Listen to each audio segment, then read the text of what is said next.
This story isn't just about a medal or a handshake. It's about an extraordinary exchange between a soldier and a president, one that revealed the power of love, loss, and the written word.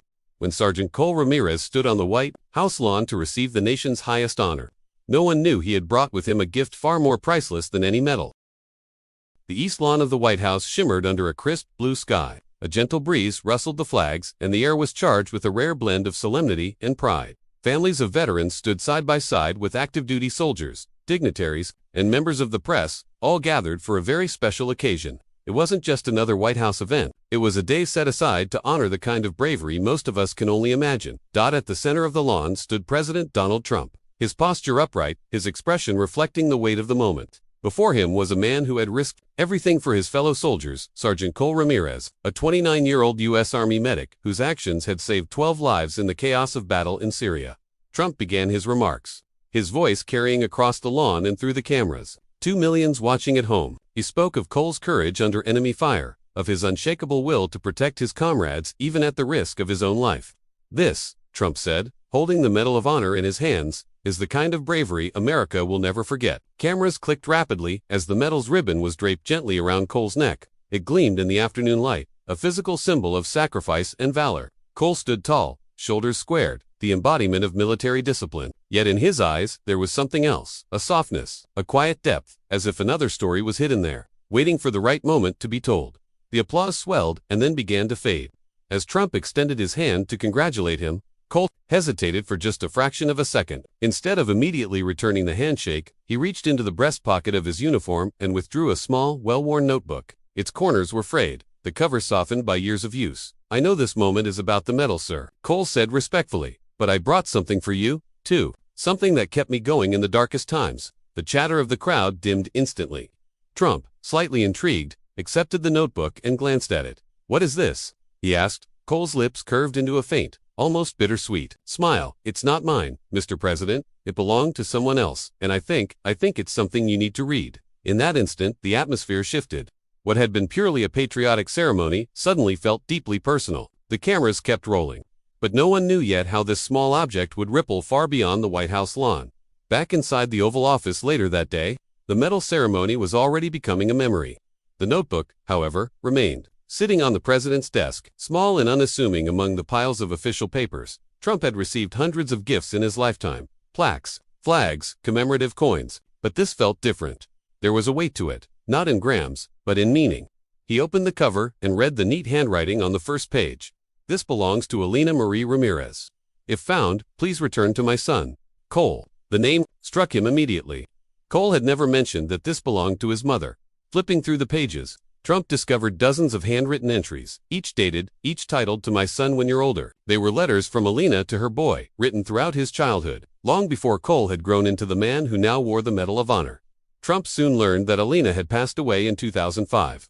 Taken by cancer when Cole was just 9 years old, her words were honest, heartfelt, and brimming with the kind of wisdom only a mother could give. One entry read, "If you ever find yourself in a place where everything feels heavy, remember, you were born to carry light." Trump paused over the sentence, reading it twice. These weren't just sentimental notes. They were a lifeline, the kind of words that could anchor a person through life's darkest storms. No wonder Cole had carried this notebook into war zones. The next morning, the notebook was still beside Trump's stack of intelligence briefings. As he turned the last few pages, a folded letter slipped out. On its front, in sharp, deliberate handwriting, were the words, "Mr. President." He unfolded it slowly. "Double quotes, sir. If you're reading this, then I hope you understand this gift isn't just about my mom's words. It's about the people we've lost, the values they leave us, and how we pass them forward. You gave me a medal, but this notebook, it saved me. Over and over, when I was holding the dying, when I was questioning why I lived, I'd read her words. She believed in purpose, in serving others even when no one's watching. I think America needs that reminder now, and maybe you do too." Trump leaned back in his chair, throat tightening. For a moment, he wasn't the President of the United States. He was just a man holding the legacy of another man's mother, a stranger who somehow felt familiar. 2 days later, Trump asked to see Sergeant Ramirez again. No cameras, no press. Just two men and a notebook that now bound them together. "Why did you give this to me?" Trump asked quietly. Cole didn't hesitate. "Because you're a leader, and sometimes even leaders need to be reminded of their why, and your why was your mom." Trump pressed. Cole nodded with a faint smile. "Every day, when the trenches got dark, I'd open her words. They were like armor. She wanted me to live with purpose, not just survive, but serve. Trump's gaze fell to the notebook again. Would you mind if I shared some of her words with others? If it helps people, Cole said, then that's exactly what she would want. That simple exchange set in motion something neither of them could have predicted.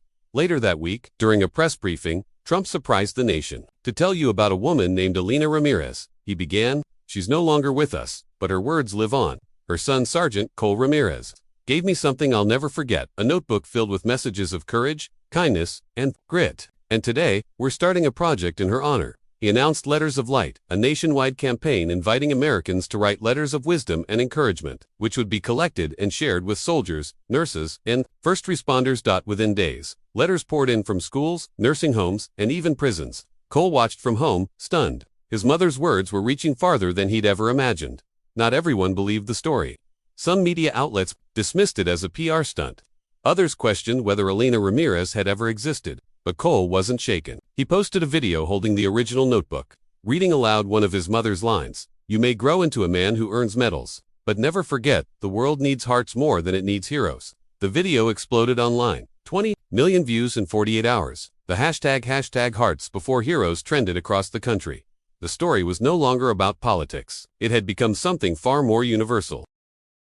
Trump, seeing the viral momentum, decided to take the story further. A week later, without fanfare, he boarded Air Force One and flew to El Paso, Texas, the hometown of Alina Ramirez. His visit wasn't to hold a rally or make a political speech. It was to walk the halls of the school where Alina had once taught. The school was modest but full of life. Lining the hallways were student art projects, motivational posters, and near the library, a framed photo of Alina. Beneath it was a plaque that read, "She taught not just minds, but hearts." Trump stopped in front of it, his expression softening. A small group of students had gathered, clutching letters they'd written for the Letters of Light campaign. One brave girl raised her hand and asked, "Mr. President, did you cry when you read the notebook?" Trump let out a small chuckle and admitted, "I didn't expect to, but yes, some things hit you harder than speeches or headlines ever." Later, he told his aides that the visit had moved him more deeply than any political event he'd attended in years. The real power, he realized, wasn't in holding office, it was in touching lives. Meanwhile, Sergeant Cole Ramirez had his own quiet moment of reflection. One early morning, he visited his mother's grave, carrying fresh flowers. But when he arrived, he saw an elderly woman already there,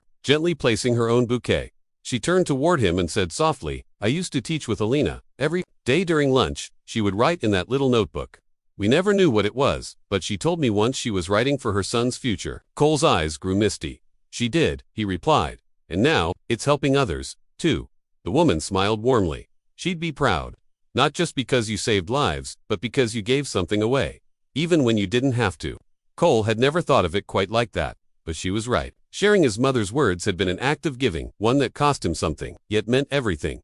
Word of Alina's writings continued to spread, and eventually, a major publishing house reached out to both the White House and Cole. They wanted to publish a collection titled Letters from Alina, Words That Carried a Soldier. At first, Cole refused. "They were meant for me," he said. These letters were the last pieces of his mother he had left, and the thought of turning them into a public book felt almost like giving away a part of himself. But then, during a visit to a high school, several students approached him. One of them, a shy boy with tearful eyes, told Cole that reading one of Alina's lines shared online had stopped him from ending his own life. Cole stood there in stunned silence. That night, he called the publisher and said, "If it saves even one more person, it's worth it." He decided that every penny of the royalties would go toward scholarships for children of fallen soldiers, a tribute to his mother's lifelong devotion to education. 3 weeks later, Cole received a phone call late at night. "Hello, Sergeant Ramirez. This is President Trump." Cole straightened in bed. "Yes, sir. I just finished reading the draft of the book," Trump said. "Elena's words, they stayed with me. There's one line that hit me hardest." There was a pause. Then Trump read aloud. "You were not born to be important. You were born to be kind. Importance fades. Kindness echoes." "I've been called a lot of things," Trump said, "but no one's ever reminded me of that before." Cole was quiet for a moment, then answered softly, "She believed kindness could outlive power." "So do I," Trump replied. In that moment, the two men were no longer just a president and a decorated soldier. They were sons, both carrying the memory of mothers who had shaped them. When Letters from Alina was finally released, it sparked something extraordinary. Across the country, people began holding Alina circles, small gatherings where strangers shared handwritten letters with each other. Coffee shops hosted them. Schools included them in writing projects. Even military bases joined in. An old Marine in Montana sent in a letter saying, "I never met Alina, but her words healed something in me I didn't even know was still broken." A single mother in Chicago wrote, "This is the first time I wrote a letter to my daughter because of Alina." Cole began keeping a scrapbook of every letter, every photograph, every story that came in. When he visited the White House again months later, he handed the thick, worn book to Trump. "Sir," he said, "this is what your platform did." It gave her a second voice. Trump ran his hand across the cover and replied quietly, "And you gave it purpose." During a televised interview, a host asked Cole, "What's the one thing your mother wrote that changed your life the most?"